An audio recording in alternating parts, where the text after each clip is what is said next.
اعوذ باللہ من الشیطان الرجیم، بسم اللہ الرحمن الرحیم۔ السلام علیکم، کیسے ہیں آپ سب؟ میں ہوں آپ کا دوست حاجی عرفان عباس، اور امید کرتا ہوں کہ آپ سب خیر خیریت سے ہوں گے۔ اللہ پاک سب بھائیوں کو اپنی حفظ و ایمان میں رکھے۔ تو آج میں لے کے آیا ہوں بہت ہی اچھے شاندار 150 کنال ایک رقبے کی ویڈیو۔ رقبے کی جو لوکیشن ہے ضلع چکوال، تحصیل بھی چکوال۔ 150 کنال یہ ٹوٹل رقبہ ہے۔ یہ کارپیٹ روڈ کے اوپر اس کا 800 فٹ سے زیادہ فرنٹ ہے۔ اس کارپیٹ روڈ پہ 800 فٹ سے زیادہ اس کا فرنٹ ہے۔ اس روڈ کے اوپر زیر زمین جو پانی ہے وہ میٹھا ہے۔ یہاں پہ 80 فٹ پہ بے شمار پانی ہے، کیونکہ رقبے کے ساتھ ڈیرے بنے ہوئے ہیں، وہاں پہ پانی موجود ہے۔ کمپیوٹرائز ریکارڈ ہے اس کا۔ ایک فیملی کی یہ ملکیت ہے۔ بجلی نزدیک ہے۔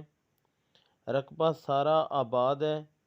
کچھ رقبے میں گندم لگی ہوئی ہے، کچھ رقبہ جو ہے وہ ویسے پڑا ہوا ہے، یہ آپ کے سامنے ہے۔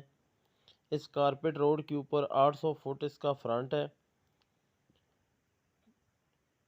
رقبہ جو ہے وہ نیلا دلہ انٹرچینج سے 15 کلومیٹر کی دوری پہ یہ واقع ہے جی۔ نیلا دلہ انٹرچینج سے 15 کلومیٹر ہٹ کے یہ رقبہ ہے۔ مین روڈ کے اوپر اس کا فرنٹ ہے۔ بہت اچھا رقبہ ہے، سارا آباد رقبہ ہے، با قبضہ رقبہ ہے۔ یہ آپ کے سامنے ہے۔ کچھ رقبے میں گندم لگی ہوئی ہے، کچھ رقبہ جو ہے وہ ویسے پڑا ہوا ہے، اس میں کوئی چیز کاشت نہیں۔ یہ بلیاں وغیرہ بھی لگی ہوئی ہیں، حد بندی ہوئی ہوئی ہے اس میں۔ بے شمار اس میں درخت لگے ہوئے ہیں۔ تو جیسا کہ آپ سب بھائیوں کو پتہ ہے، ہمارا ایک طریقہ کار ہے۔ جن بھائیوں کو پسند آئے یا جو بھائی اس کا وزٹ کرنا چاہتے ہیں، اسکرین پہ آپ کو میرے نمبر نظر آتے ہیں، وہ مجھ سے رابطہ کر سکتے ہیں۔ اگر رقبہ آپ کو پسند آتا ہے، اپنے ڈاکومنٹس وغیرہ چیک کریں، جب مطمئن ہو جائیں، ہلکے پھلکے بیانے کے ساتھ آپ کو پہلے قبضہ ملے گا۔ اپنی مکمل تسلی کریں، فل مطمئن ہو جائیں، مطمئن ہونے کے بعد جا کے پھر اس کی ٹرانسفر لیں۔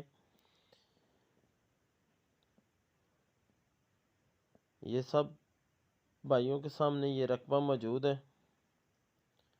تو اب اگر بات کریں اس کی ڈیمانڈ کی، تو 5.5 لاکھ روپیہ پر کنال اس کی ڈیمانڈ نہیں، یہ فائنل ریٹ ہی ہے۔ اس میں موقع پہ کوئی ہلکا پھلکا جو ہے نا، اس میں کمی بیشی ہو سکتی ہے۔ ویسے اس کا یہ فائنل ریٹ ہے، لیکن پھر بھی کوشش کی جا سکتی ہے۔ تو جن بھائیوں کو کوئی معلومات دینی ہو، یہ سکرین پہ میرے نمبر ہیں، مجھ سے رابطہ کر سکتے ہیں۔ انشاءاللہ ملیں گے اگلی ویڈیو میں، تب تک کے لیے اللہ حافظ۔